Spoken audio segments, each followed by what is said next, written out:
Hello student, today's topic is evolution of atmosphere and hydrosphere.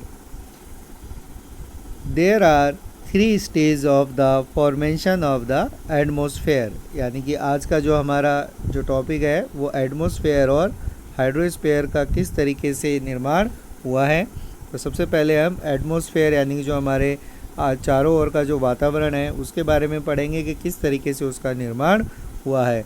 जो हमारे atmosphere है उसके फॉर्मेशन को 3 स्टेज में डिवाइड किया जाता है। फर्स्ट स्टेज है, in the first stage the early atmosphere consist of hydrogen and helium. जो अगर हम देखें, जैसा हमने पिछले वीडियो में भी देखा था कि जो हमारी पृथ्वी है उसका निर्माण में सबसे पहले हमने हाइड्रोजन और हीलियम गैसेस देखी थी। उसी तरीके से जो फर्स्ट स्टेज है एटमॉस्फेयर के फॉर्मेशन की, उसमें भी हम देखते हैं कि एटमॉस्फेयर में जो सबसे पहले हाइड्रोजन और हीलियम गैस थी। Loss of primordial atmosphere due to solar wind.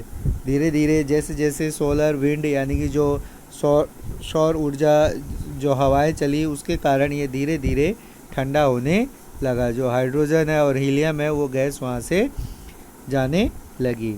In the second stage gases were released from the earth interior such as water vapor and other gases। जो गैस है वो release यानी कि बाहर की ओर निकलने लगी, छूटने लगी। ऑफ द अर्थ इंटीरियर यानी कि जो हमारी पृथ्वी है, पृथ्वी के आंतरिक भाग से गैसें बाहर की ओर आने लगी, जिसमें वाटर वेपर यानी कि जो जल वाष्प है उसके द्वारा एंड अदर गैसेस और गैसें भी बाहर की ओर आने लगी थी।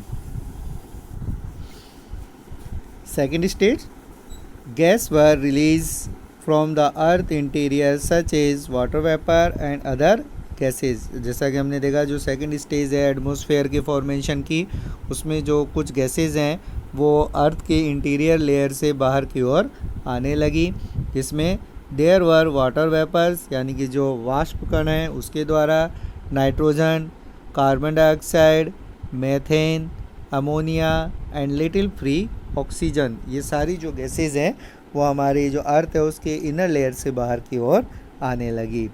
The process of outpouring of gases from the interior of the earth is called डिग्रीसिस। यानी कि जो ये जो इंटीरियर लेयर है यानी कि जो हमारी अर्थ की जो आंतरिक संरचना है उससे जो गैसें बाहर की ओर निकलने लगी उस प्रोसेस को हम डिग्रीजिंग कहते हैं।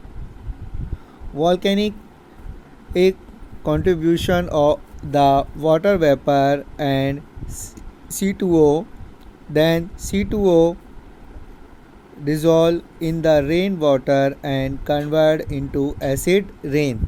जो वॉल्केनिक्स यानी कि जो ज्वालामुखी के द्वारा जो वाटर वेपर्स यानी कि जो वाष्प कण और जो C2O यानी कार्बन डाइऑक्साइड गैस जो बाहर की ओर निकलने लगी उसे हम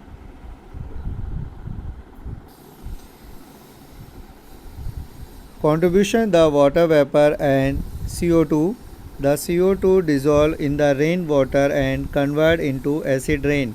यानी कि जो CO2 हमारी जो पृथ्वी से जो बाहर की ओर निकली वो रेन वाटर में कन्वर्ट हो गई, यानी कि जो वर्षा का जो पानी है उसमें वो बदल गई और एसिड रेन के रूप में सामने आई। Rain water collect into the deposition called ocean. यानी कि जो रेन वाटर है, रेन वाटर का जो कलेक्शन है उसके द्वारा जो हम देखें तो ओशियन यानी कि जो महासागर हैं उनका निर्माण हुआ।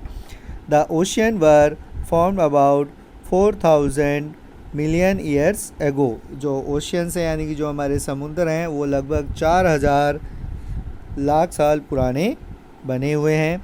The life began to evolve about 3.8 billion years ago. और यहाँ पर जो जीवन है, जीवन की जो संभावना है, जो ओशियनिक जीवन है उसमें हमने देखें 3 बिलियन ईयर्स एगो इस तरीके की हमें जो लाइफ यहाँ पर डेवलप हुई है। The photosynthesis evolved about 2500 to 3000 million years ago, ocean began the contribute oxygen to the atmosphere. जो हमारे ओशियन है उन्होंने जो एक एटमॉस्फेयर में ऑक्सीजन डेवलप करने में बहुत बड़ी सहायता की. Ocean was structured with oxygen and flooded into the atmosphere. यानी कि जो डेवलपमेंट हुआ ऑक्सीजन जो हमारे एटमॉस्फेयर में आए उसमें सबसे महत्वपूर्ण भूमिका ओशन यानी समुद्रों ने निभाई. इन द थर्ड स्टेज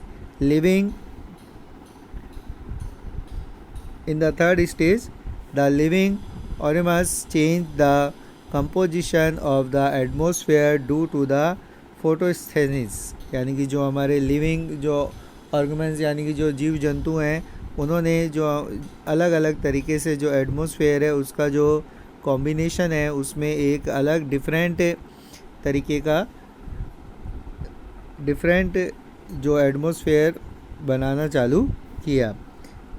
तो जो पिक्चर हम देख रहे हैं इसमें हम देख रहे हैं कि किस तरीके से जो हमारा जो लाइफ है लाइफ की जो ओरिजिन हुआ यानी कि जो लाइफ है एटमॉस्फेयर में किस तरीके से लाइफ बनी. इसमें water vapours, oceanic temperature, heat, atmospheric combination और कूल गैस सिलेंडर, स्प्रीच स्ट्रक्चर लाइट. इन सभी जो अलग अलग तरीके की गैसेज हैं जैसे H2O, CH4, CO2, H2, NH3 और N2, ये जो सारी गैसेज हैं ये हमारे जो किस तरीके से अलग अलग पार्टीशंस में हमारी अर्थ में डेवलप हुई हैं. तो इस तरीके से हमने देखा कि जो हमारा एटमॉस्फेयर है उसकी 3 स्टेज में जाके एटमॉस्फेयर का डेवलपमेंट हुआ है.